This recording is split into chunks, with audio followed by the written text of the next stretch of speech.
எனக்கு நடக்கும் யாவும் இன்று எந்த நன்மைக்காக என்று நான் நடக்கும் பாதை தன்னில் இயேசு தடுக்கிடாமல் காப்பா.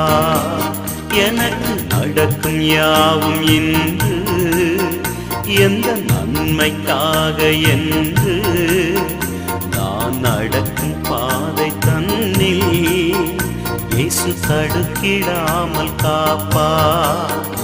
அவர் வடக்கை பார்த்து கொடு என்பார், அவர் தெற்கை வைத்திராதே என்பார்.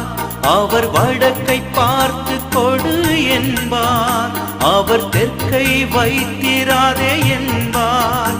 என் படுக்கை எடுத்து நடக்க சொல்லி வாழ்க்கை வளமாக்கிடுவார்.